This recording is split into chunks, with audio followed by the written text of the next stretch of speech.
नारायण गोविंद गोविंद नारायण गोविंद गोविंद नारायण हरि गोविंद गोपाल नारायण हरि गोविंद गोपाल नारायण हरि गोविंद गोपाल नारायण हरि गोविंद गोपाल नारायण गोविंद नारायण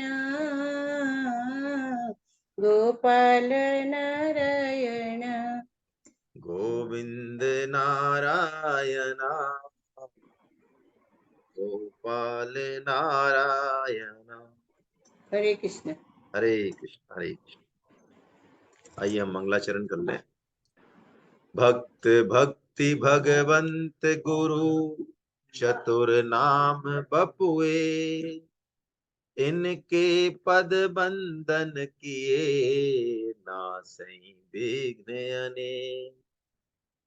सब संतन निर्णय कियो मति श्रुति पुराण इतिहास। भजबे को दोई सुघर कै हरिदास। बार बार बंदन करो श्री नाभा आभाए, जिन काढ़ो गाभा वेद को भक्त माल रस दे। श्री प्रियादास पद कमल पुनि बंदउ बारंबार। कीनी भक्ति रस बोधनी टीका अति सुख सार। चारि जुगन में भक्त जिते तिनके पद की धूल। सर्वसु सिर धरि राखी हो तेरी जीवन मूल। प्रहलाद नारद पराशर पुंडरीक, व्यासाम्बरीश सुख शौनक भीष्म दालभ्यान। रुक्मांगदार्जुन वसिष्ठ विभीषणादि, पुण्यानिमान परम भागवतां नमामि। संत सभा झांकी नहीं कियो न हरि गुण गान। नारायण फिर कवन विधि तू चाहे कल्याण। जो हरि प्राप्ति की आस है तो हरि जन गुण गा। न तरु सुकृत भुंजे भी जो जन्म जन्म पछता। भक्त दास संग्रह करे कथन श्रवण अनुमोद। सो प्रभु प्यारो पुत्र जो बैठे हर की गोद। कामिही नार पियार जिमी लोभी प्रिय जिमिदान। तिमि रघुनाथ निरंतरा प्रिय लागे मोहेरा। बोल बाके बिहारी लाल की जय। आज हम छोटे छोटे चरित्र हैं लेते हैं। छप्पे में ही पूरा कर लेंगे आज चरित्र, जब जरूरत होगी तो कवित्त पढ़ेंगे। तो छप्पे 55 पेज नंबर 451 पे। आइए पहले छप्पे को हम पढ़ लें। जय भगवान गुप्ता जी ने वीडियो ऑन कर नहीं रखा है, कुछ कहना चाह रहे हैं? अच्छा, आपने ऑडियो को भी दबाया नहीं है एक्चुअली, इसलिए आपको आवाज नहीं आ रही होगी।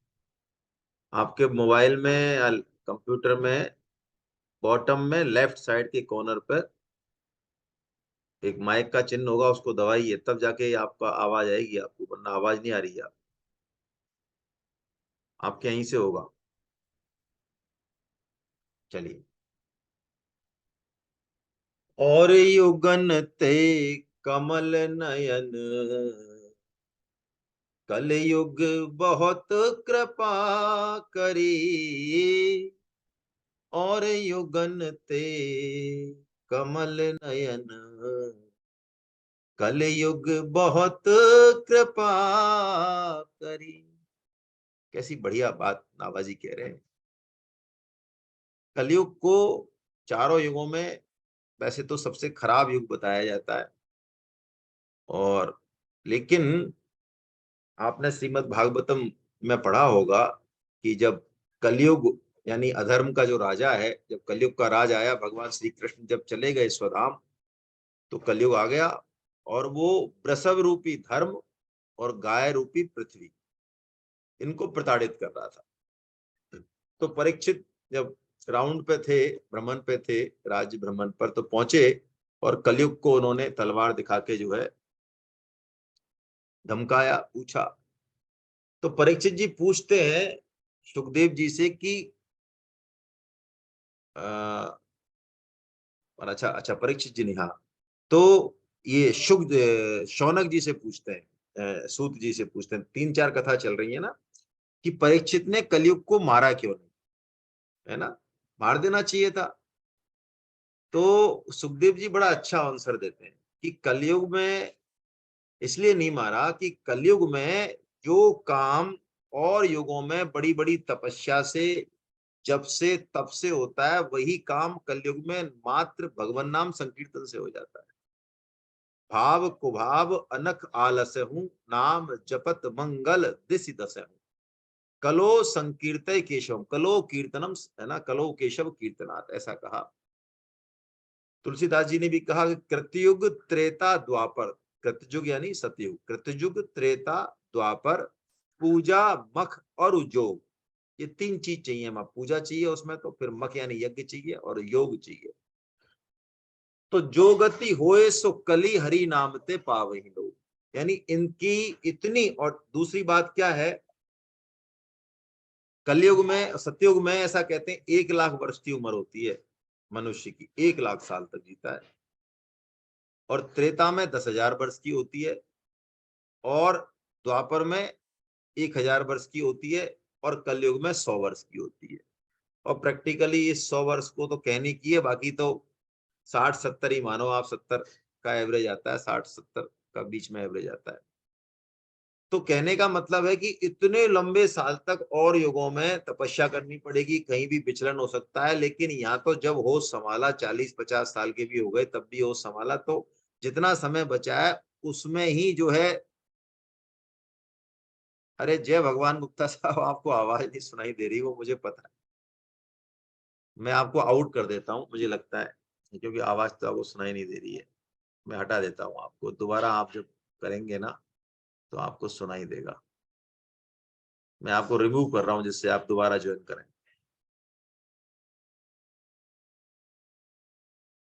अच्छा, लेकिन दोबारा रिज्वाइन नहीं कर पाओगे फिर आप।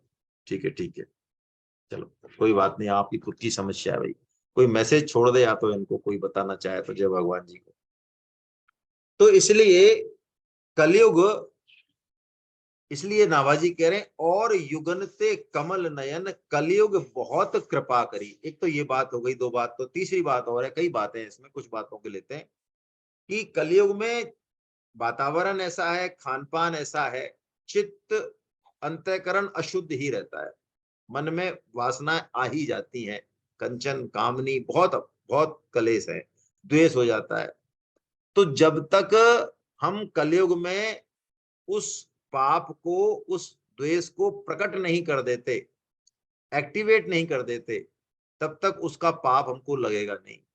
लेकिन एक बेनिफिट है, हमने किसी का भला करने की सोची और पूरे मन से सोची, तो हम चाहे नहीं कर पाए लेकिन उसका हमको पुण्य लग जाएगा। मानस पुण्य होए नहीं पापा, कलयुग एक पुनीत प्रतापा, ऐसा कहा तुलसीदास जी ने। कलयुग का एक प्रताप और है कि मानस पुण्य तो हो जाते हैं, लेकिन मानस पाप नहीं होते। अब बताइए, मानस पाप यदि होने लगते, हमारे मन का कोई यदि एक्सरे कर ले, तो हम रह सकते हैं क्या समाज में, घर में? हमारे मन में जो जो बात आए उसका कोई प्रिंट निकाल के मान लो दे दे, तो हमारा कहीं भी रहना संभव है। घर में, ऑफिस में, कहीं भी जो हमारा मन में सुबह से शाम तक जो चीज आई उसका प्रिंट निकल जाए, तो कहीं भी रहना संभव है। तो ये बड़ी कृपा की कलयुग की, है ना। एक बार क्या हुआ, इस पे घटना है कि सारे ऋषि मुनियों के बीच में एक बहस हो गई। क्या बहस हो गई कि चारों युगों में श्रेष्ठ युग कौन सा है? तो तुलसीदास जी ने भी कुछ ऐसे एक बार ऐसी कहा कि बहुमत मुनि बहुपंथ पुराणन जहां तहां झगड़ो। सो कोई कलयुग को सही बता रहा है, कोई द्वापर को, कोई त्रेता को। तो जब कोई फैसला नहीं हुआ तो उन सब ने कहा कि चलो वेद व्यास जी महाराज के पास चलते हैं, उनसे बड़ा तो कौन है। वेद व्यास जी ने जो कह देंगे वो फाइनल है। तो वेद व्यास जी के पास जब गए तो वेद व्यास जी गंगा जी में डुबकी लगा रहे थे और वो खड़े हो गए। उन्होंने कुछ कहा नहीं कि हम क्यों आए हैं, हमारे मन में क्या शंका है। लेकिन देखो ऋषियों को, जो समर्थ गुरु होते हैं, ऋषि होते हैं, तो वेद व्यास जी डुबकी लगा रहे हैं और जो है कह रहे हैं, हे कलयुग तुम धन्य हो। डुबकी लगा रहे हैं, हे स्त्री तुम धन्य हो, हे शूद्र तुम धन्य हो। ऐसे जो है कलयुग को और सबको धन्य बता रहे हैं। तो जब वो बाहर आए तो मुनियों ने अभिनंदन किया और उन्होंने पूछा, महाराज बोलो कैसे पधारे। पधारे तो अब आपको पता चली गया है, पधारे जैसे तो, है ना। आपने फैसला भी दे ही दिया है, आपकी बात तो हम मानते हैं, कोई दिक्कत नहीं है। लेकिन ये आपने ऐसे कहा क्यों, आपने कलयुग को इतना साधुवाद क्यों दे रहे हो। तो उन्होंने कहा, देखो कलयुग में जो जन्मे हैं, और कलयुग में भी जो, कलयुग के भी चार पार्ट हैं, हर युग के चार पार्ट हैं, हर काल के चार पार्ट हैं, ऐसा मान लो। हर घंटे के, हर वर्ष के भी चार पार्ट हैं, हर दिन के भी चार पार्ट हैं। ये चारों युग हमेशा चलते हैं, ऐसा मान लो। तो कलयुग के भी चार पार्ट है। चार पार्ट में पहला पार्ट कौन सा है, सतयुग है। फिर त्रेता है, फिर द्वापर, अंत में आएगा कलयुग, तो घोर कलयुग जिसे कहते हैं। वो तो अभी आया ही नहीं है। तो अभी हम लोग, हमारे पे नियम तो कौन से लग रहे हैं, कलयुग के तो नियम लग रहे हैं। और हमको सुख सुविधाएं कौन सी मिल रही हैं, सतयुग वाली मिल रही है। बताओ, हमको गीता पढ़ रहे हैं, रामायण पढ़ रहे हैं, तो कोई हमको जो डंडे थोड़ी मार रहा है, या हमारे कोई हत्या थोड़ी कर रहा है, बल्कि लोग बढ़िया ही मार रहे हैं, झूठी सच्ची जैसे ही पढ़ रहे हैं कि नहीं बढ़िया आदमी है भैया है। अभी तो कहाँ है कलयुग, बताओ। तो कहने का मतलब, इसलिए उन्होंने कलयुग को सर्वश्रेष्ठ बताया, वेद व्यास जी ने यही बात जो है ये कह रहे हैं। जय भगवान जी, अपने आप को अनम्यूट कीजिए। आप कुछ हाथ खड़ा कर रहे हैं, बताइए, बीच में मैं आपसे पूछ ही लेता हूँ। अपने आप को अनम्यूट कीजिए, कुछ कहना चाह रहे हैं। अनम्यूट कीजिए, आपको नहीं आ रहा है अनम्यूट करना। अनम्यूट कीजिए फिर बोलिए। चलिए, कोई बात नहीं, मैं आपका हाथ डाउन कर देता हूँ, आपको जरूरत हो तो उठाना। ये अर्चना जी, अंजना जी ने भी हाथ कर रखा है, कुछ कुछ कहना चाह रही हैं। अनम्यूट कीजिए यदि कुछ कहना चाह रही हैं तो। एक तो वीडियो ही ऑन नहीं है आपके। चलिए, मैं आपका भी हाथ, ऐसे हाथ खड़ा मत करो आप, मुझे डिस्टर्ब हो जाता है बीच में। चलो, तो अब क्या चरित्र है एक ब्राह्मण देव का और उनकी पत्नी का चरित्र हम लेते हैं, आइए। बीच दिए रघुनाथ भक्त संग ठगिया लागे, निर्जन वन में जाय दुष्ट कर्म किए अभागे। क्या हुआ, एक ब्राह्मण दंपति थे, भक्त थे। तो वो गौना करा के अपनी पत्नी को ला रहे थे। तो रास्ते में जब आ रहे थे, गौने से अपने गांव जा रहे, तो रास्ते में लंबा रास्ता था, पैदल चलने वाले थे, रास्ते में जंगल भी पड़ता था।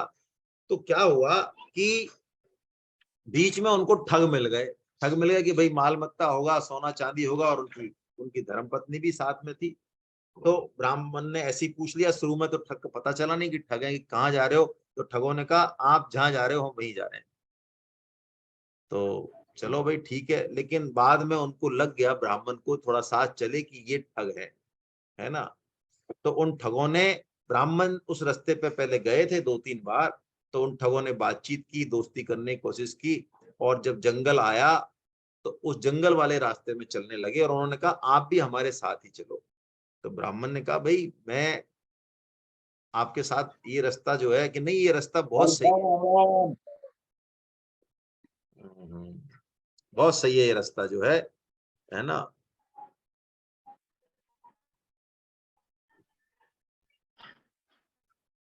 ये कौन बोल रहे हैं? अब आपने म्यूट कर लिया अपने आप को। चलिए, तो उन्होंने मना कर दिया ब्राह्मण देव ने, क्योंकि उनको विश्वास नहीं आ रहा था। तो ठगों ने कहा कि आप डरिए मत, हम पर विश्वास कीजिए, आप भी भगत हैं तो हम भी भगवान श्री राम के भगत हैं, आपके और हमारे बीच में भगवान श्री राम है। तो उनकी जो स्त्री थी, है, वो स्त्री भगवान की भक्ता थी। कह रहे ना, कवित्व में आया है कि विप्र हरि भक्त करी गोन्यो चलो तिया संग, जाके दूनो रंग, जाके दूनो रंग, मतलब दो रंग कैसे, एक तो पति में प्रेम और दूसरा परमात्मा में भी प्रेम था। तो जब उन्होंने कहा कि हमारे बीच में राम है, तो उस पत्नी ने कहा कि अरे, ऐसे भगत कहाँ मिलेंगे जिन्होंने भगवान का नाम ले लिया, बताओ श्री राम का नाम ले लिया, तो ऐसे भक्तों के संग चलना चाहिए, बीच में हमें राम नाम सुनने को मिलेगा, कुछ कथा कीर्तन मिलेगा, तो चलिए आप, है ना, नाम और नाम लेने वाले पे विश्वास करना चाहिए। अब ब्राह्मण के तो विश्वास हुआ नहीं, लेकिन वो अब पत्नी ने कह दिया, तो उसका मन जो है बड़ा वैसा हो गया कि इसका मतलब इसका बड़ा भगवान पे जो है बहुत इसका भाव है ना। तो बीच में क्या हुआ, जब जंगल में पहुंच गए तो निर्जन वन में जाए दुष्ट कर्म किए अभागे, तो उन्होंने क्या किया, ब्राह्मण को मार दिया ठगों ने। और ब्राह्मण को मार दिया तो उसको जबरदस्ती पकड़ के और अपने साथ ले चले वो। तो जब वो पकड़ के ले जाने लगे तो वो पीछे पीछे बार बार पीछे मुड़ के देखे। तो पीछे मुड़ के देखे तो ठगों ने कहा, भाई तुम किसको देख रही हो पीछे, तुम्हारे जो पति देव थे, ब्राह्मण था, उसको तो हमने मार दिया, वो तो जिंदा होने वाले से रहा, वो तो जिंदा नहीं हो सकता। तब उस पत्नी ने कहा, बीच दियो सो कहाँ राम कहे, नारी पुकारी, आए सारंग पानी सोक, सागर ते तारी। उसने कहा कि जिसने तुम्हारे और हमारे बीच में जो थे, जिसका तुमने नाम लिया, वो भगवान श्री राम, जिनके ऊपर विश्वास करके मैं आ गई यहाँ पे, क्योंकि हृदय में बड़ा दुख था उसके। वो पुकारी कि हे प्रभु, हे सारंग पानी, हे, आप कहाँ हो, आप बीच में, आपने जब हम आपके सारे आए तो आप हो कहाँ। तो कहते हैं उसकी ऐसी हृदय से पुकार हुई कि भगवान जिस रूप में उसने बुलाया, शांग धनुष लेके भगवान श्री राम वो आए और उन्होंने दुष्टों को मारा वहीं की वहीं, और उस ब्राह्मण देव को जीवित किया। ऐसी जो है ये दुष्ट दलन प्रभु ने ठगों को मारकर ब्राह्मण को जीवित किया, ऐसा है। तो विश्वास, श्रद्धा और विश्वास ये बहुत बड़ी चीज है। ज्ञान के भी ऊपर जो है, ज्ञान भी गीता में तो ऐसा बता दिया कि ज्ञान की प्राप्ति भी श्रद्धा के बिना नहीं होगी। श्रद्धावान लभते ज्ञानम है, रही मन को का करे ज्वारी चोर लवार, जो पति राखन हार है माखन चाखन हार, कोटि विघ्न सिर पर है और कोटि दुष्टन को साथ, और तुलसी कछु नहीं कर सके जो सहाय रघुनाथ। ऐसा विश्वास का ये पत्र है। अब हम अगला छप्पे लेते हैं। अगले छप्पे, ये बड़ा प्यारे भक्त हैं, ऐसे भक्त हैं कि भगवान नाम भगवान से भी बड़ा है। तुलसीदास जी का भी यही मत है। तुलसीदास जी ने बहुत लिखा है नाम पर, शुरू में ही रामायण में, और ये प्रूव किया है कि भगवान ठीक है, लेकिन भगवान का जो नाम है ना, भगवान तो अवतार लेंगे और जाएंगे तब अहिल्या को तारेंगे, इतना इतना करना पड़ेगा। अरे ये जो नाम है, इसने पता नहीं कोटि कोटि अहिल्याओं को और जीवों को जो है तार दिया घर बैठे। तो ऐसे बहुत तरीके से तुलसीदास जी नाम की महिमा गाते हैं, बड़ी सुंदर महिमा गाते हैं। तो ये नाम, कोई भी संप्रदाय हो, चतु संप्रदाय है हमारे मुख्य, और उनके फिर हजारों संप्रदाय आगे वो हो, जो वास्तव में शुद्ध संप्रदाय है, चाहे किसी भी तरह के संत हो, नाम सबका इष्ट है। जितने भी संत हैं वो सब नाम पर बहुत ज्यादा उनका आधार रहता है। तो ये जो राजा हैं, ये एक ऐसे राजा हैं।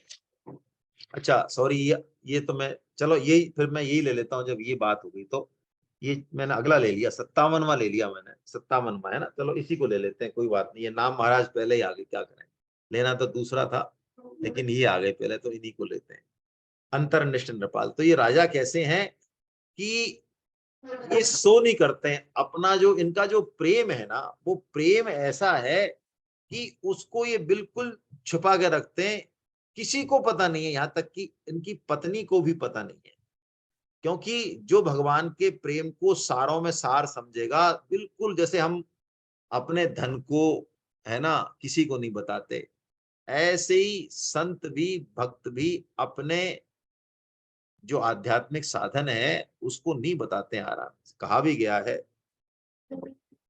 कि कृष्ण प्रेम धन पाए के प्रगट न कीजे बाल, राखिए उरियों गोई के ज्यो मनि राखत ब्याल।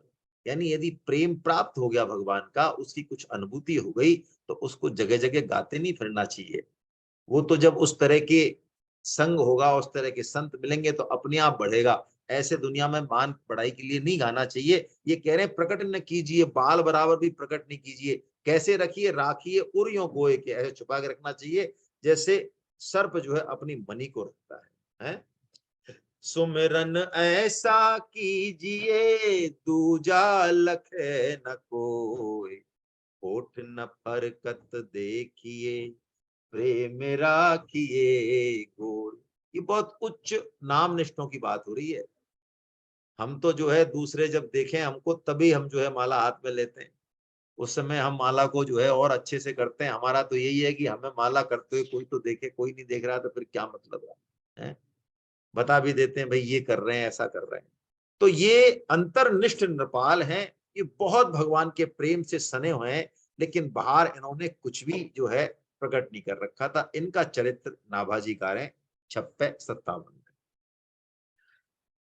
अंतर्निष्ठ नृपाल एक परम धर्म नाहिन धुजी। धुजी मतलब ध्वजा। परम धर्म यानी परम धर्म क्या? नाम। भगवान की भक्ति, भक्ति का भी प्रेम, प्रेम का भी सार नाम। यानी इन्होंने, ये भक्त तो थे अंतर्निष्ठ, अंतर्निष्ठ नृपाल, गुप्त भक्त थे, लेकिन इन्होंने भक्ति की कोई ध्वजा यानी कोई चिन्ह धारण नहीं कर रखा था बाहर। ना तो कंठी, ना माला, और ना नाम, ना कीर्तन। अंदर अंदर उस रस को ये पीते रहते, 24 घंटे सारा काम करते और उस रस को पीते रहते। क्योंकि देखो, अब मैं एक बात आपको निवेदन करूं, इसको अदरवाइज मत लेना आप। माला अवश्य करनी चाहिए, तुलसी माला अवश्य करनी चाहिए, डेली करनी चाहिए, प्रतिदिन करनी चाहिए, जैसे भोजन लेते हैं।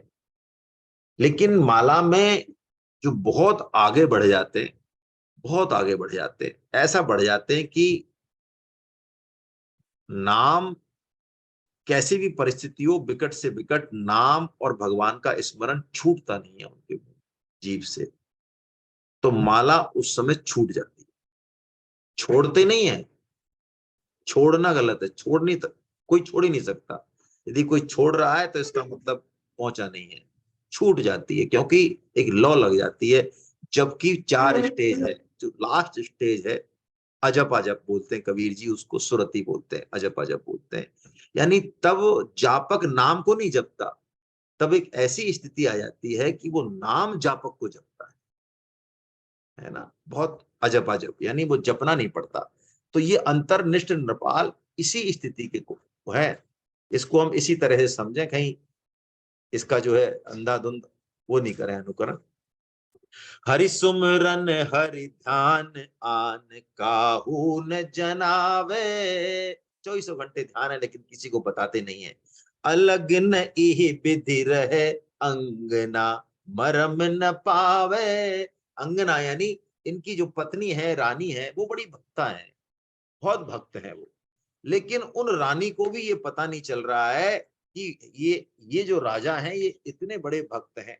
और उस रानी को यदि कलेश है तो यही कलेश है कि देखो, भगवान भी विभीषण मिलते हैं तो उनको यही बात पूछते हैं कि भैया सखा धर्म निभिये के ही भांति है, कि दुष्ट संग जनि देई विधाता। नरक है, नरक में चाहे हमको बास दे दे, विभीषण जी ही कहते हैं, लेकिन दुष्टों का संग नहीं दे। और वास्तव में ये बात सही है। जो भक्त होते हैं, जो भगवान को महत्ता देते हैं, वो और सब चीज सहन कर लेते हैं, दुख, लेकिन विमुखों का संग वो सहन नहीं कर पाते हैं। तो यही बात कही कि उन्होंने ये बात कि मेरा जो पति है और तो सब बढ़िया है, लेकिन मेरा जो पति है वो भक्त नहीं है। तिया हरि भक्त कहे पति पे ने भक्त पायो, रहे मुरझायो मन सोच बढ़ो भारी है। बहुत जो है उसके ये सोच है बड़ा, लेकिन करे क्या। अब उस रानी को भी पता नहीं है कि राजा के अंदर का भाव क्या है। अब एक दिन क्या हुआ, जब 24 घंटे कोई बात चलेगी ना, हमारे मन में भी जैसे कोई बात चल रही है तो मुंह से निकल जाएगी, पता भी नहीं चलेगा।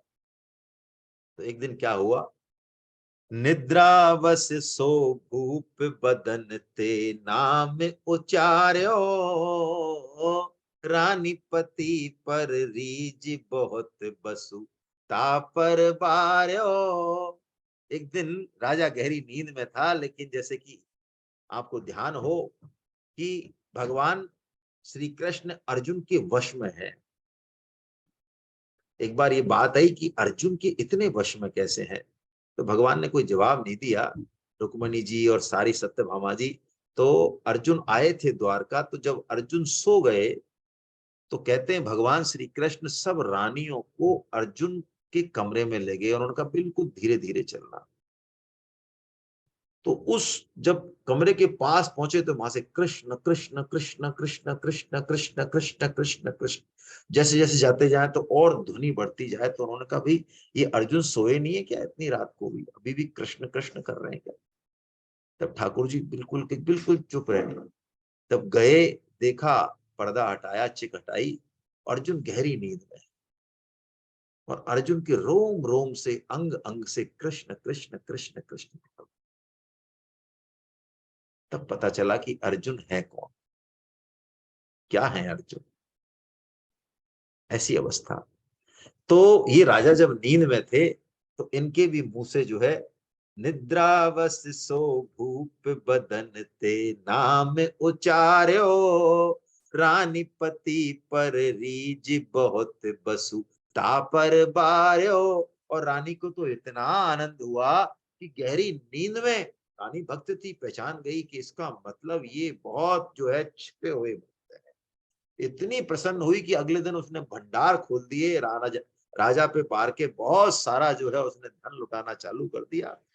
तो राजा ने उनसे पूछा कि भाई आज तुम ये क्या कर रहे हो, इतना ज्यादा ये धन लुटाना और इतना खुश हो और क्या इतना सब कर रहे हो, तो ये कर क्या रहे हो हैं। तब रानी ने कहा कि आपने श्री मुख से, अपने मुख से कल जो है हा बिहारी ऐसा बोला है नाम। तो राजा ने 3 बार पूछा कि क्या मेरे मुख से निकला बिहारी नाम। तो रानी ने तीनों बार कहा हाँ हाँ हाँ निकला। अब देखिए राजा का भाव देखिए आप हैं। मरम न जानो निशिदित सोबत पिछानो भाव बिरह प्रभाव नाम निक्षो बिहारी है। सुनत ही रानी प्रेम सागर समानी, और संपत्ति लुटाई मानो नृपति जियारी है। हैं। तो राजा अपने इस नाम को, भगवान के नाम को अपने प्राणों से भी जो है ज्यादा समझते। तो जब प्राण ही निकल गए, नामों का निकलना मतलब प्राण ही निकल गए। दशरथ जी महाराज ने तो भगवान श्री राम के वियोग में शरीर छोड़ा, और इस अंतर्निष्ठ नृपाल ने, नाभाजी कह रहे हैं कि इन्होंने कहा ओहो, ऋषि राज सोच कहो नारी सो, आज भक्ति मेरी कुजी। कुजी मतलब मेरी जो संपत्ति थी ना असली, कुजी मतलब लुट गई वो आज। ओ ऋषि राज सोच कहो नारी सो, आज मेरी भक्ति कुजी, और अंतरनिष्ठ नृपाल एक परम धर्म नाहिन तुझी है। ऐसा अंतरनिष्ठ नृपाल ने फिर भगवान का नाम को साराती सार जानकर फिर जोर से पुकारा कि हे बिहारी, हा बिहारी, और प्राण छोड़ दिया। देखिए श्रीमद् भागवतम में सुखदेव जी महाराज लीला शुक हैं, राधा रानी गुरु है उनकी श्री राधा जी, लेकिन प्रत्यक्ष नाम सुखदेव जी ने श्री राधा का नहीं लिया। लिया तो है, बहुत जगह लिया है, लेकिन बड़ा छुपा के लिया है। उसको देखना पड़ेगा कि यहाँ लिया है, ऐसे 3-4 जगह लिया है। लेकिन श्री राधा ऐसे उसके आगे पीछे कुछ शब्द हैं, कुछ प्रसंग है, वो पूरी तरह से खुल के कभी है ना बात होगी तो करेंगे। तो लिया है, सीधा नहीं लिया है, इसके कई कारण है। एक तो कारण यही है कि सुखदेव जी, उनकी ऐसी गुरु निष्ठा है, ऐसा उनका शुद्ध चित्त है कि यदि अपने श्री राधा का नाम निकल गया सीधा, तो आगे फिर भागवत कथा नहीं कह पाएंगे, है ना। तो ऐसे ही राजा ने जो है अपने प्राण उस नाम के लिए जो है गंवा दिए। रानी ने जब ये चीज देखी कि ओ हो, पति ने प्राण गंवा दिए, तो वो उसके हृदय का भाव एकदम पति के प्रति, संसारी विचार सारे समाप्त हो गए, जो अब तक थी सुदबुद हो गई वो भी। और उस राजा के जो नाम निष्ठा की जो प्रभाव था, वो रानी को भी उस भाव का आनंद हुआ, और उसने भी अन्न जल त्याग दिया और पति देव के ध्यान में रहने लगी। और पति भगवान के विरह में उसने भी जो है अपना प्राण त्याग दिए। ऐसा ये भक्ति का स्वरूप है, भाव है इनका। मार्ग प्रेम को समझे हरि चंद, यथारथ होत यथा है। हम समझते हैं भक्ति करके अपने जीवन को थोड़ा सुख में बना लें, थोड़ी परेशानी दूर हो जाए, ये भक्ति का बहुत छीन स्तर है। गोपियां कह रही हैं, लाभ कछून पुकारन में बदनामी ही होने की सारी कथा है। जानत है जिए मेरो भली विधि, और उपाय सबई बिरथा है। अरे गोपियों को कोई उपाय बताए, तो गोपियां तो जानती है ना कि उनके मन प्राण चित्त वो सब भगवान श्री कृष्ण है, वो मिले तो उपाय है। उनका प्रेम जो उनके हृदय में है, इसके अलावा कोई उपाय नहीं है। तो वो गोपियों से पूछ रहे हैं, बाबर हैं ब्रज के सिगरे, मोह नाहक पूछत कौन व्यथा है? अरे गोपियों, तुम्हारी व्यथा का है, तो हमारी व्यथा तो ऐसी है कि वो व्यथा भी हमारा परम आनंद। विरह और मिलन, ये दोनों एक सिक्के के पहलू है। ऐसा जो है ये अंतर्निष्ठ नेपाल भगवान के नाम के कैसे नाम मिलते हैं, इनकी जय हो। अब हम एक बेसनिष्ठ राजा का चरित्र लेते हैं, 56 है, पेज नंबर 452 पर।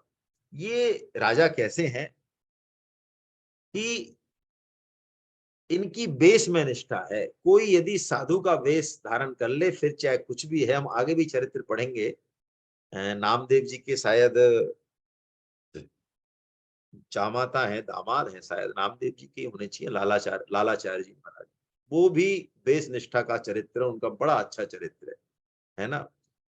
वो कोई भी हो, उसमें यदि उसने वेश धारण कर रखा है, कैसा ही चोर डाकू कुटिल हो, वो उसको संती मानते हैं और प्रणाम करते हैं। ऐसे ही इस राजा का भी यही भाव है। और इसके अलावा कोई वेश धारण नहीं करे, कंठी तिलक धारण नहीं करे, वैष्णव नहीं माने, और चाहे उसको सारे वेद सड़ दर्शन याद हो, लेकिन राजा उसको उतना नहीं मानता था जितना कि वेश पे उसकी निष्ठा थी। ये अपनी अपनी निष्ठा है, संतों के अपने अपने भाव है। तो आइए लेते हैं इनका चरित्र भी, छप्पे से ले लेते हैं। एक भूप भागवत की कथा सुनत, हरि होए रति, यानी उनकी कथा सुन के भगवान से प्रेम होगा। क्या कथा है? तिलक दाम धरि कोय ताहि, गुरु गोविंद जाने, सड़ दर्शनी अभाव सर्वथा घट कर माने। समझना पड़ेगा, देखो छप्पे को थोड़ा समझेंगे तब उसका अर्थ निकलता है। तिलक दाम धरी को है गुरु गोविंद जाने, यदि किसी ने वेश धारण कर रखा है तिलक, तो उसको तो गुरु गोविंद की तरह मानते हैं। और सड़ दर्शनी हो कोई, लेकिन इनका अभाव हो, तो उसको थोड़ा घटकर मानते हैं, ऐसा है। तो अब जब राजा के ऐसी बात सुनी, तो भाण जो है, 4-5 भाण थे, उन्होंने कहा भाई राजा को जरा बेवकूफ बनाया, राजा को लूट लाए, ऐसा करते हैं, है ना, क्योंकि राजा तो बेस का ही है, बाकी तो देखता है ही नहीं। तो भांड भक्त को भेष हासी हित, हड़कुट लाए। हासी हित यानी मजाक करेंगे और कुछ मिल भी जाएगा, है। भाड़ों की जमात आ गई, आगे 5-7 भाड़, भगवान उनका वैष्णव का वेश धर के, और नरपति के दृढ़ नेम ताहिए पांव धुबाए। और जब राजा के यहाँ पहुंचे भाड़,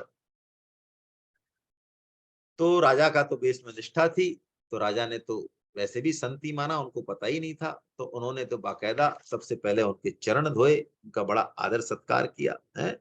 और जब राजा ने उनके चरण धो के, तिलक लगा के, सारा काम करके और उनको साष्टांग दंडवत दी है, तब उन भाणों का भी मन अंदर से हिल गया कि भाई कितना भाव है।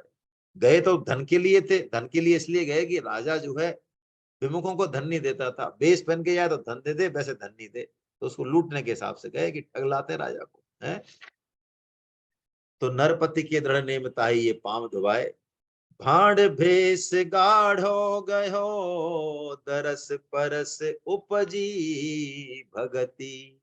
तो क्या हुआ कि राजा ने उनके सारा सत्कार करके और फिर एक चांदी से भरा थाल, मोहरों से भरा थाल और उनके सामने लाके रख दिया कि भगवान अब आप ये भेंट स्वीकार कीजिए, क्योंकि ये सब आपकी संपत्ति है? संपत्ति सब राजा का ये भाव था कि जो भी संपत्ति है वो सब भगवान की है। मैं तो कौन हूं?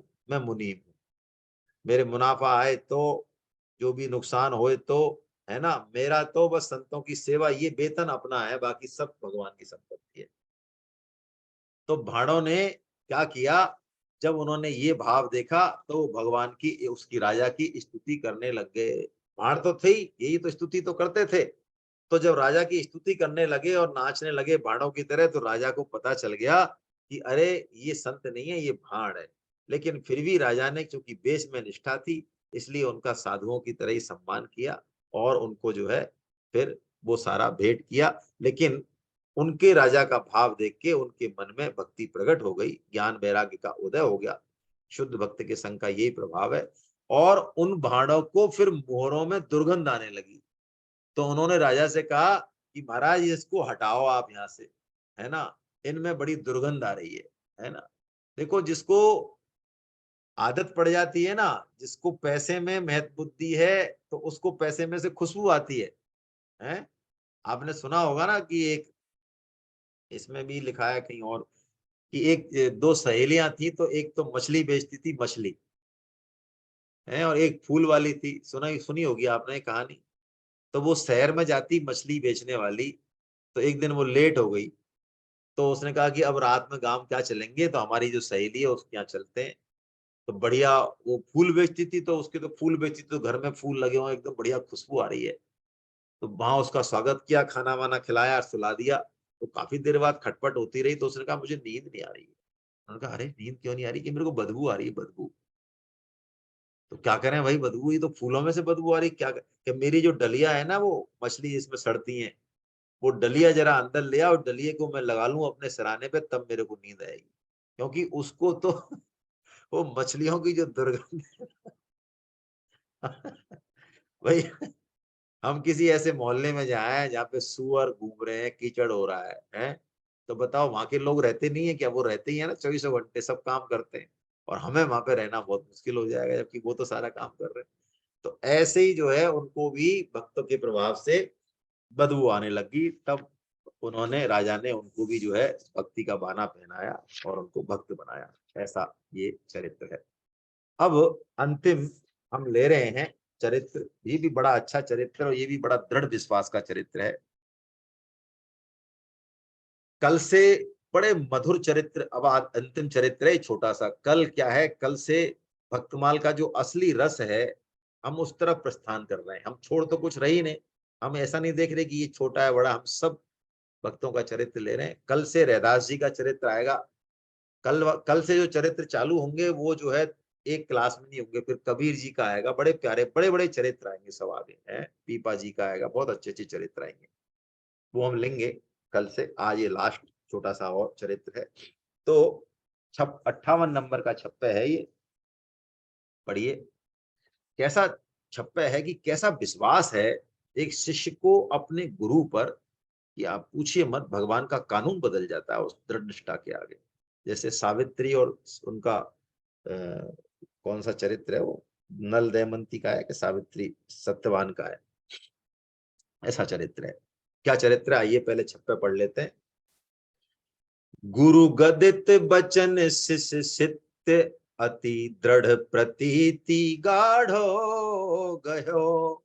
यानी एक शिष्य ऐसा था जो गुरु उसके कुछ कह दें तो उस पे तो उसका पूरा विश्वास, लेकिन गुरु के अलावा यदि कोई दूसरे साधु संत हों तो उनको वो उतना नहीं मानता है। ये बीमारी बहुत लोगों में होती है भाई, कि हमारे गुरुजी ने यदि कह दिया तो हम भगवान की भी नहीं माने। हाँ बात ठीक है, ऐसी निष्ठा हो तो चलो फिर भी ठीक है, लेकिन ऐसा नहीं है। गुरु गोविंद दो खड़े काके लागू पाए है, बलिहारी गुरु आपकी गोविंद दियो बताए। देखिए स्वामी जी ने कहा है, इसको हम बड़े गलत तरीके से अर्थ करते हैं कि गोविंद से बड़ा बताते हैं गुरु को, बिल्कुल ठीक है, लेकिन गुरु जो गोविंद से बड़ा है वो किस कारण से, इसको देखना पड़ेगा। कबीर जी जो कह रहे हैं, बलिहारी गुरु आपकी गोविंद दियो बताया या मिलाया, जो भी है, यानी गोविंद को बताने के कारण गुरु की बलिहारी है और वो गोविंद से बड़े हैं, इसलिए गुरु के पहले पैर छू रहे हैं।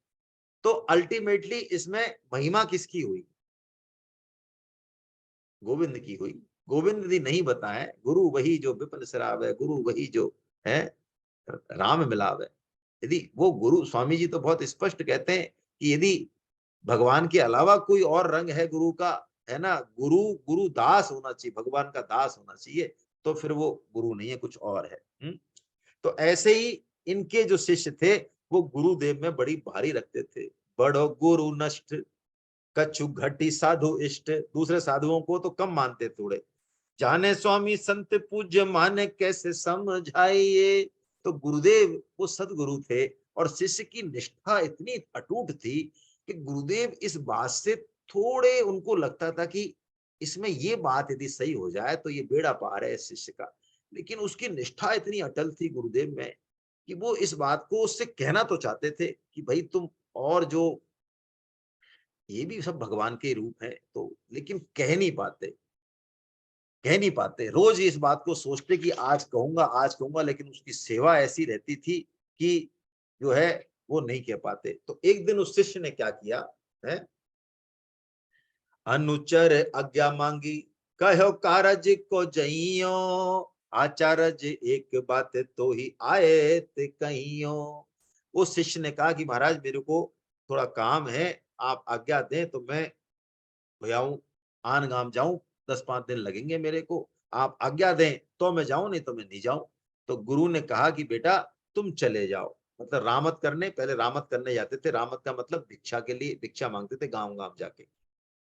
तो नित्य ही बेचारे पुनी टारे पे उचारे, रोज गुरु सोचते लेकिन टल जाती। आज जब उस शिष्य ने आज्ञा मांगी कि मैं रामत पे जा रहा हूँ, थोड़े दिन बाद आऊंगा, तो उन्होंने कहा कि तेरे को मैं एक बहुत रहस्यमयी बात बताऊंगा, जब तू आएगा तब बताऊंगा। मतलब भूमिका बना दी गुरु जी ने, कह तो आज भी नहीं पाए क्योंकि जा रहा था ना, कि नहीं चालो जब रामती को कहीं फिर आई, अभी तो तू रामत को जा रहा है, इसलिए जब तू फिर के आएगा तब मैं तेरे को कहूंगा।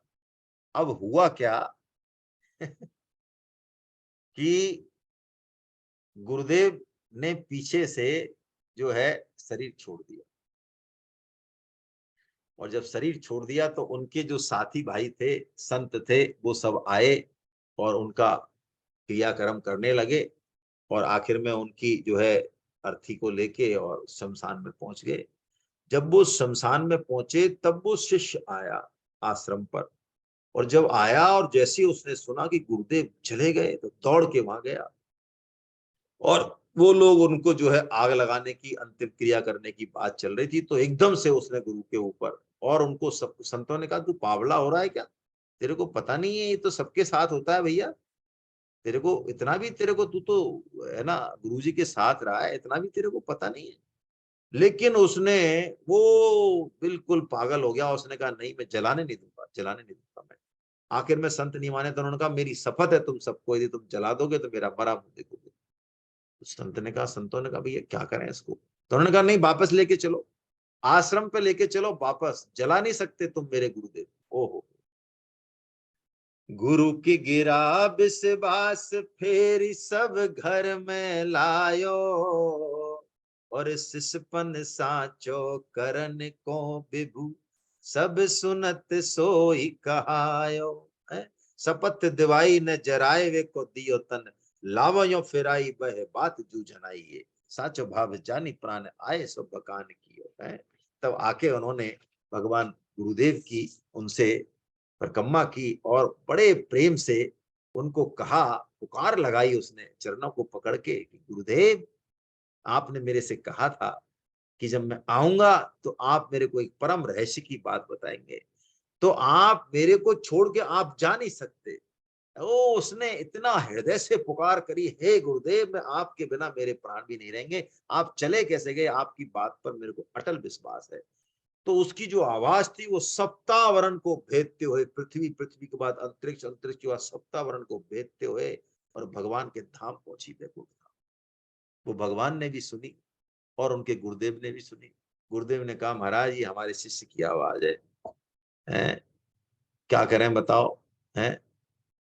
तो भगवान मुस्कुराए कि देखो भाई, क्या करें बताओ कि महाराज, अब नियम तो आपने बहुत तगड़े बना रखे हैं, यद गत्वा न निवर्तन्ते तद धाम परमम मम है। गीता में दो दो बार किया है, 15.6 में भी कह दिया और 8.21 में भी कह दिया कि जो मेरे धाम को आ गया वो दोबारा नहीं जाता है। तो भगवान हंस के बोले कि भाई देखो, अब नियम हमने बनाए तो नियमों में कभी कभार सुधार करना पड़ेगा, तो वो भी तो हम कर सकते हैं। अब तुम्हारे जो है ये तुम्हारे शिष्य जो है ना, ये मानेंगे नहीं, ये इनका भाव जो है बड़ा अटल है। तो उन्होंने कहा, महाराज आप आदेश करो, अब क्या करना है कि भाई देखो, अब आपके लिए थोड़ी जा रहे हो आप, हम भी आपको नियम चेंज करते हैं, अब आप शिष्य के लिए तो आपको जाना पड़ेगा। तो भगवान की आज्ञा हुई है, और भगवान की आज्ञा हुई तो जो वो पैर पकड़ के प्राण छोड़ने वाले थे, शिष्य की हरकत हुई और गुरुदेव उठ के बैठ गए। सारे संत समाज को एकदम से चमत्कार हो गया कि अरे ये हुआ क्या। शमशान से वापस ले आए और उसने पूरी परिक्रमा की कि गुरुदेव, मेरे को तो विश्वास था आप ये सब लीला कर रहे हो, आप जाने वाले कहीं नहीं हो, आपने कोई समाधि वमाधि लगा ली दिखती है इतनी देर की, घंटे 2 घंटे की, है ना। मेरे को तो विश्वास था ये लोग आप सबको आपको जलाने वाले थे, लेकिन मैंने मना किया। गुरुदेव ने कहा, हाँ भाई, हमने समाधि लगा ली थी, क्या करें, हैं? अब क्या बताएं तेरे को, क्या अब बताओ, आप वही बात बताओ जो आपने मेरे से कही थी, हैं? तो गुरुदेव ने कहा, तुम ते अधिक गुरु है जिय जानी, सकल भाई से वही सनमानी। कि देखो भाई, ऐसा है शिष्य महाराज, अब तुम तो गुरु ही हो गए ऐसा मान लो, लेकिन तुम सभी संतों की मेरे समान ही सेवा किया करो। ये जो तुम, ये थोड़ा सा तुम्हारे मन में जो ये दुहात है ना, द्वेष है, ये तुम्हारी गांठ है, बस यही रोक रही है तुमको, नहीं तो बेड़ा पार है। तो तुम सभी संतों को मेरा ही उसमें रूप देखो, संत संत सब एक है और संत सब भगवान है, बस यही बात है। तो उन्होंने कहा, अब हम जाएं कि नहीं गुरुदेव, आप जाओगे कहाँ, हैं? अरे कि हम है ना लेके आए स्पेशल, वो लेके आए परमिशन। कि नहीं नहीं, अब आपने हमको जब ये शिक्षा दी है, तो अब हम ऐसा ही करेंगे, देखो आज से ही सभी संतों को आपके समान मानेंगे। तो हम ठीक से कर रहे हैं कि नहीं कर रहे हैं उनकी सेवा, हमारा भाव शुद्ध है कि नहीं, ये हमको चेक कौन करेगा बताओ। गुरुदेव ने कहा, हाँ अब ये बात भी सही है, तो चेक तो आप ही को ही करोगे, आप ही बताओगे, तो अब आपको रहना पड़ेगा, है ना, रहना पड़ेगा। गुरुदेव ने कहा, बात तो सही है भाई, संतों का अपराध हो जाता है ना, तो उसको भगवान भगवान भी दूर नहीं कर सकते। देखो दुर्वासा जी का चरित्र हमने श्रीमद् भागवतम में देखा है ना, अम्बरीश जी कैसे भक्त तो हैं। सुखदेव जी महाराज ने महाभाग शब्द जो है ना, बहुत कम जगह यूज किया है। अम्बरीश जी के लिए किया है, गोपियों के लिए किया है, शायद एक दो जगह और किया, वो मुझे ध्यान नहीं है। महाभाग कहा अम्बरीश जी को, भगवान का सुदर्शन चक्र उनकी रक्षा में रहता था। वो अम्बरीश जी को दुर्वासा ने श्राप दे दिया बोली, और वो दुर्वासा की कृत्या को खत्म कर दिया चक्र ने। और उनके पीछे पीछे पीछे पीछे 1 साल तक दुर्वासा भागते पड़े, ब्रह्मा जी के पास, विष्णु जी के पास, स्वयं भगवान के पास पहुंच गए, बोलो। और भगवान ने कह दिया, दुर्वासा जी, अहम भक्त पराधीनो ही स्वतंत्र एवद्वजा, हे ब्राह्मण देव, हम कतई परतंत्र हैं, हमारी कुछ नहीं चलती है, हैं? क्या मतलब? अरे हम क्या करें, हमारी वीटो पावर वही है जहां से तुम आए हो ना, उनके बिना हमारे, तुम ऐसे मान लो, दो श्लोक बोलते हैं भगवान बड़े प्यारे, वो कहते हैं, बड़े प्यारे श्लोक है कि ऐसा मान लो कि भक्त के हृदय में हम है और हमारे हृदय में भक्त है, बस। और हमारे पास कोई पावर नहीं है, चक्र हमने उनको दे रखा, हमारी मानेगा नहीं है, हैं? अब बताओ, दुर्वासा जी भगवान के पास जाके भी उन्होंने कहा, अब वहीं जाओ आप, जहां से जो है आपकी यात्रा शुरू हुई है, और जाके चरणों में गिरे, तो चरणों में गिरे तो अम्बरीश जी लज्जित हुए और कहते 1 साल लगा दुर्वासा जी को, भागवतम का वचन है ये, 1 साल तक अम्बरीश जी ने जल पी के निकाला है, अन्न का दाना ग्रहण नहीं किया। और जब वो आए तो चक्र जब शांत नहीं हुआ तो चक्र क्या कर रहा है, डरा रहा है, तेज से परेशान है, मार नहीं रहा है। तो अम्बरीश जी ने चक्र की स्तुति की, शांत नहीं हुआ। तो अम्बरीश जी ने फिर ये कहा है कि हे चक्र, हे भगवान, भगवान के रूप में मेरे मन में दुर्वासा जी के प्रति यदि किंचित मात्र भी द्वेष ना हो, 1 साल तक भूखे रहे और कोई गलती नहीं थी उनकी, एक किंचित मात्र यदि द्वेष ना हो तो हे चक्रदेव तुम शांत हो जाओ, चक्रदेव शांत हो।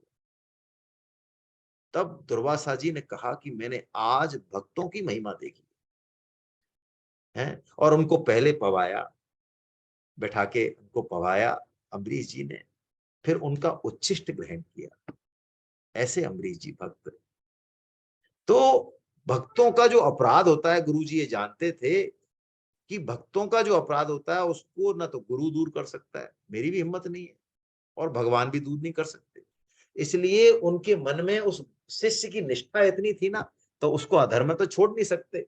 इसलिए उन्होंने कहा इस निष्ठा को भी नहीं तोड़ना है और इस शिष्य को वो बात बतानी है। तो शिष्य की प्रार्थना पे कहते हैं 1 साल और रहे गुरुदेव वहीं आश्रम पे।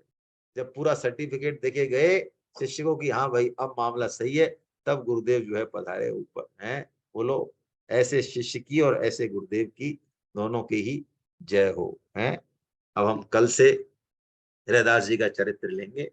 हैं, बड़ा प्यारा चरित्र है।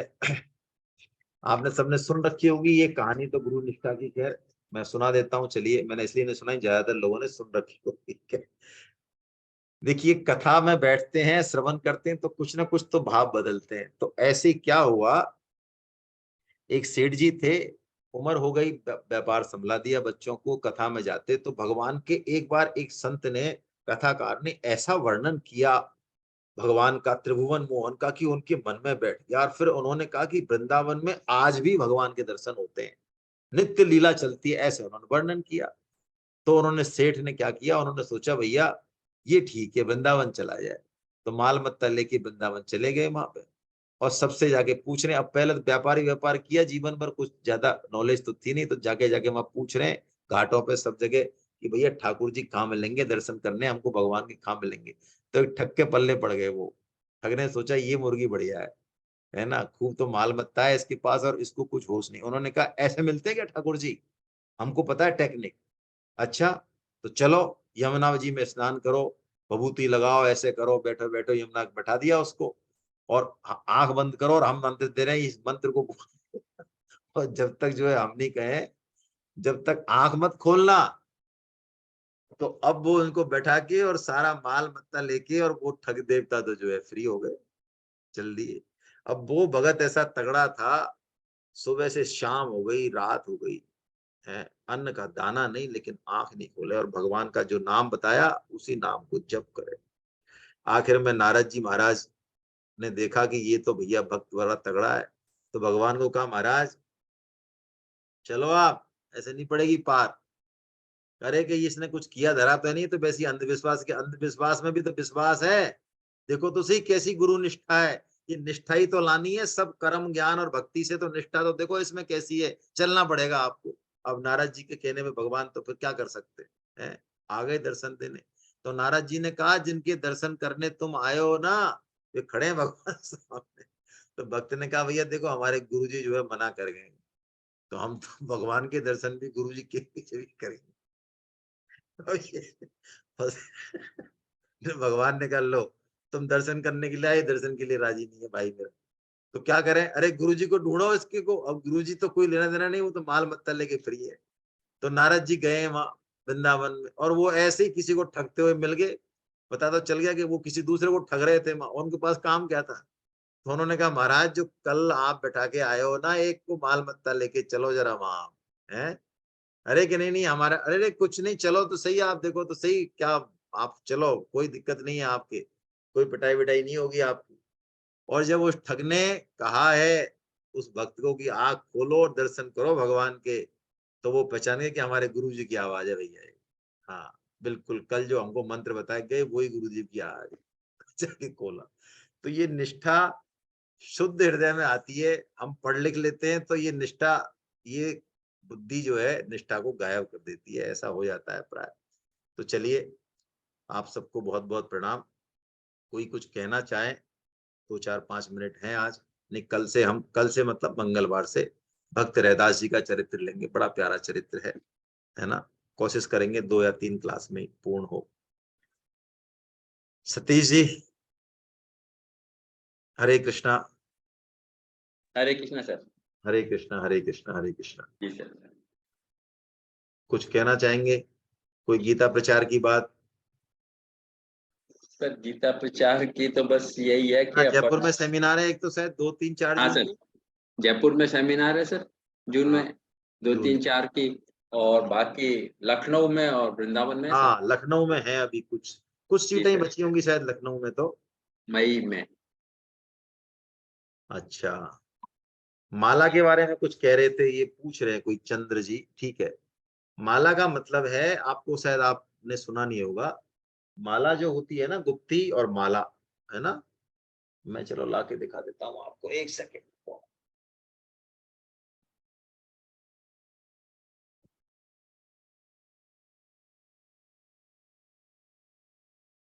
ये ऐसे जो माला जो होती है ना, तो ये गुप्ती है, आपको सबको पता है, कुछ नए लोग हैं इसलिए दोबारा बता रहा हूं मैं। ये माला होती है ना, इसमें जो है ये देखिए, ये फूंदना है, फूंदना ऊपर, और इस फूंदना के नीचे ये एक सुमेरु है, अलग से दिख रहा होगा आपको। ये सुमेरु है, ये वाला। अब यहां से चालू होती है माला, ऐसे देखो, ऐसे यहाँ पे। ये जो सुमेरु है, ये राधा और कृष्ण दोनों का मिलित रूप है, ये सुमेरु जिस पे मैं लगा रहा हूँ उंगली। तो सुमेरु पे जब हाथ रखें तो अपने ईष्ट का ध्यान कर लें, कोई ईष्ट का मंत्र हो वो ध्यान कर लें। और यहां से पहले जब हाथ लगाएंगे, तब जो भी आप, जिसमें आपका भाव है, रुचि है, भगवान श्री कृष्ण में है तो पहले कृष्ण का नाम ले लें, भगवान श्री राम में है तो पहले राम का ले लें, कोई फर्क नहीं है दोनों में, है ना। हरे कृष्णा कृष्णा कृष्णा हरे हरे, हरे राम राम राम हरे हरे। आगे सरका दें, हरे कृष्णा कृष्णा कृष्णा हरे हरे, हरे राम राम राम। आगे सरका दें, ऐसे ऐसे चलते चलते जब आप यहाँ आ जाएंगे, देखिए, ये देखिए, आप दिख रहा होगा आपको, यहाँ आ गए, हरे कृष्णा हरे, तो फूंदना पे आपको पता लग जाएगी माला पूरी हो गई है। तो माला को आपको ओवर टॉपलिंग नहीं करना, ऐसे नहीं करना है कि इसको सीधे ले गए, इसको आप घुमा दें, क्लॉकवाइज या एंटी क्लॉकवाइज घुमा दे, घुमा दिया, देखिए, आप देखिए, जैसे यहाँ आ गया तो घुमा दिया है, घूम गई। कैसे भी घुमा दें, जैसे आपका हाथ चलता है वैसे घुमा दें, ठीक है। ऐसे माला करनी चाहिए, तुलसी की माला, और इस उंगली को टच नहीं करना चाहिए, है ना। गुप्ती में 2 छेद होते हैं, एक तो ये बड़ा छेद है, दिख रहा होगा आपको, और एक ये छोटा छेद है, ये छोटा वाला छेद है, ये वाला। तो ऐसे बड़े में से हाथ डालते हैं, देखिए, ये बड़े में से हाथ सबको पता है, मैं नए लोगों के लिए बता रहा हूँ। बड़े में से हाथ डाल के और इस उंगली को बाहर निकाल लेते हैं, ये हाथ अंदर आ गया आपका। बस ऐसे माला जो है अवश्य करनी चाहिए, बिल्कुल करनी चाहिए। 16 माला तो पुराने साधक पहुंचने चाहिए, 16 माला तक पहुंचनी चाहिए, जरूरी है ना। डॉक्टर भावना अग्रवाल जी कुछ पूछना चाह रही हैं आप, मैडम अपना वीडियो जो है कीजिए, अपने आप को अनम्यूट, हो सके तो वीडियो भी ऑन कीजिए, वीडियो ऑन करने चाहिए हम लोगों को, है ना। जो साधक वीडियो ऑन करते हैं उनको प्रणाम है सभी को भी। हाँ बताएं मैडम।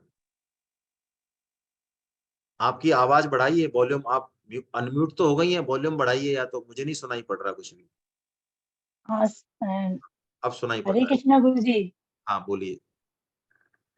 सर मैं ये कहना चाहती हूँ, जो आप माला बता रहे थे, मैं सीधी कैच की माला तो करती हूँ, पर माला से ना करके मैं उंगली पे काउंट करके करती हूँ, क्योंकि मैं जॉब करती हूँ, जब बस में बैठती हूँ। आप म्यूट हो गई हैं, म्यूट हो गई हैं, दोबारा जरा अनम्यूट कर लें, दोबारा अनम्यूट कर लें। हाँ, तो वो बस में बैठ के शुरू करती हूँ। और जब स्टॉप आता है तो मेरी माला हो जाती है, तो माला से नहीं करती मैं, उंगलियों पे काउंट करके 108 बार वो कोई करती हूँ। कोई दिक्कत नहीं है, बहुत अच्छा है। माला एक माला कर लिया करें आप, है ना। तुलसी माला पे एक बार हाथ जो है एक माला कर लें, बाकी माला आप अपने समय का सदुपयोग कर रही हैं, ये बहुत ही अच्छी बात है, बहुत बढ़िया बात है। हो सके तो एक माला कर लें, कभी भी घर में लेट में सुबह एक तुलसी माला। तुलसी जो है ना, ये भगवान से मिलाने वाली है, तुलसी प्रेयसी है भगवान की, है ना। तो बिल्कुल करें, उंगली पे करें, काउंटर से करें, जरूर करना चाहिए, लेकिन एक माला कम से कम तुलसी की आवश्यक है ना। ठीक है गुरु बहुत अच्छा है, हरे कृष्ण। बहुत बढ़िया, बहुत बढ़िया है। इसने लता जी कुछ कहना चाह रही हैं, बताइए। हरे कृष्णा सर, हरे कृष्णा सर। मेरा एक सवाल यही था कि मेरे पास तुलसी माला नहीं है, रुद्राक्ष की माला है, मैं उससे करती हूँ तो नहीं करना चाहिए उससे सर? भाई रुद्राक्ष की माला से मंत्र कौन सा बताया आपको, किसने वो बताया है? हरे राम हरे, मेरे पास शुरू से वही माला थी सर। और जब से आप लोगों के साथ में, पहले मैं वो गायत्री मंत्र जाप करती थी, उसके लिए आपने मना कर दिया, तो हरे राम हरे कृष्णा वाला ही केवल अब तो मैं करती हूँ। तो रुद्राक्ष से नहीं वो करें, रुद्राक्ष नहीं से नहीं करूँ वो, इसीलिए इसीलिए पूछा सर। ठीक है, नहीं। मैं तुलसी माला ले लूं मैं। हाँ, तुलसी माला ओके, ले लें हरे आप, किसी भी सेमिनार में आएंगी आपको मिल जाएगी, है ना। हरे रुद्रा कृष्णा, भगवान बुलाएगा तो जरूर आऊंगी सर। हरे हरे कृष्ण, हरे कृष्णा। कृष्ण। ज्योति जी कुछ कहना चाह रही हैं मैडम, अपने आप को अनम्यूट करें मैडम, एक बार करें बस। ज्योति ज्योति ओके जोशी जी, हाँ, हरे कृष्ण। आपको शत शत प्रणाम। भैया ये बताइए कि यदि मान लीजिए माला तो करी और हम कहीं जा रहे हैं तो उंगली पे नहीं करके केवल मुंह में यानी मन में मंत्र उच्चारण चल रहा है तो भी चलता है? हाँ चलता है, लेकिन इसको प्रैक्टिस नहीं बनाए। क्या होता है नहीं, कि हम जब बहुत अच्छी स्थिति हो जाएगी तो आपको पता चल जाएगा कि मैं कितने टाइम में कितना जो है कर लेती हूँ, नहीं, लेकिन माला होगा के क्या। लिए तो 2 घंटे लगते हैं सुबह, 16 माला के लिए। ठीक है, 2 घंटे हाँ लगते हैं ना, तो जी। ठीक है। जब आप नहीं कर सकती माला तो आप ऐसे ही करें, स्मरण करें, कोई समस्या नहीं है ना। हाँ, और एक और कंठी कौन पहन सकते हैं? हाँ तुलसी कंठी की पहन कंठी। सकते हैं, कंठी सब पहन सकते हैं, कोई समस्या नहीं है। बहुत बहुत कंठी, धन्यवाद। कंठी का मतलब इतना सा है, मैं आपको इसका आध्यात्मिक अर्थ बता रहा हूँ बस। कंठी का अर्थ ये है कि अब ये शरीर जो है ना, हमने भगवान को समर्पित कर दिया है ना, ये इसका वास्तविक तात्पर्य है। तो सब पहन सकते हैं, और सब तिलक पहनना चाहिए। पुरुषों के लिए है, महिलाएं तो जो लगाती हैं नहीं नहीं, महिलाएं को भी कंठी, नहीं नहीं, महिलाएं भी तिलक। कंठी, हाँ हाँ तिलक कंठी पहन सकती हैं, नहीं पहन, नहीं नहीं, बिल्कुल। तिलक तिलक का तिलक। हाँ तिलक लगाए ना, क्या दिक्कत है, कोई दिक्कत नहीं, कोई अच्छा, दिक्कत नहीं। हाँ तिलक लगाए, महिलाएं आराम से लगाए, कोई समस्या नहीं। हरे चलिए, कृष्ण। हरे कृष्णा। दुर्गेश नंदिनी जी और हैं, आप भी जरा वीडियो ऑन कर लें यदि हो सके तो मैडम, अपने आप को अनम्यूट करें पहले तो जी, वीडियो ऑन कर लें यदि हो सके तो। वीडियो तो नहीं हो रहा है। हेलो, आप, हाँ आपको आता नहीं होगा करना, चलो कोई बात नहीं। मैं ये पूछ रही हूँ कि आप जो ये बता रहे हैं, पढ़ा रहे हैं, ये कौन सी बुक तो नहीं है मेरे पास इसकी? हाँ वो आप नए आए होंगे ना, मैं कई बार बता चुका हूँ, मैं ग्रुप हाँ में जी, भेज दूंगा, ये लीजिए दे। 2066 गीता प्रेस की भक्तमाल है, भक्तमाल, ठीक है ना। जी, ये अच्छा, इसका फ्रंट पेज आपको दिख रहा है, इसका कोड नंबर है श्री भक्तमाल 2066। याद कर ले आपको 20, आप ऑनलाइन मंगा लें, आजकल तो गीता प्रेस भी ऑनलाइन भेजती है ना, ऑर्डर कर दें, आपको 3 दिन में मिल जाएगी। 2066 श्री अच्छा, भक्त, है ना। 2066, हाँ ठीक है, चलो 2066 कोड बहुत नंबर, धन्यवाद। ठीक है। चलिए साहब, बहुत अच्छा, बढ़िया, बहुत अच्छा, ओ, ठीक है। गोविंद जय जय गोपाल जय जय, गोविंद जय जय जय जय गोपाल गोपाल जय जय जय जय। राधा रमण हरि गोविंद जय जय, राधा रमण रमण हरि हरि गोविंद जय जय जय जय। गोविंद जय जय गोपाल जय जय, गोविंद जय गोविंद जय जय जय गोपाल गोपाल जय जय जय जय। राधा रमण हरि गोविंद जय जय। राधा रमण हरि गोविंद जय जय। श्री राधा रमण हरि गोविंद जय जय। श्री राधा रमण हरि गोविंद जय जय। नाम संकीर्तनम यस्य नाम संकीर्तनम यस्य सर्व पाप प्रणाशनम सर्व पाप प्रणाशनम प्रणामो दुःख समनस्तं नमामि हरिं परम। प्रणामो दुख समनस्तं नमामि हरिं परम। बोलो वृंदावन बिहारी लाल की जय हो। बोलो बांके बिहारी लाल की जय हो। बोलो राधा गोविंद देव सरकार की जय अर्जुन हो। के सखा भगवान श्री कृष्ण की जय मीरा हो। के गिरधर नागर की जय सूर हो। के घनश्याम की जय ब्रज हो। भानुसुता राधा रानी की जय मर्यादा हो। पुरुषोत्तम भगवान श्री राम की जय हो। जानकी माता की गौ जय हो। माता की धरती जय हो। माता की जय हो। तक संजीवनी की जय हो। श्रीमद् भागवत महापुराण की जय श्री हो। भक्तमाल की जय सब हो। भक्तों की जय हो। जय हो। अनंत कोटि वैष्णव वृंद की आज ये आनंद। जय हो। के चरणों में वंदन। हरे कृष्णा। हम फिर मिलते हैं मंगलवार को, विवेचन सत्र शायद लेंगे संडे को। हरे कृष्णा। जय जगन्नाथ, जय जगन्नाथ, जय जगन्नाथ।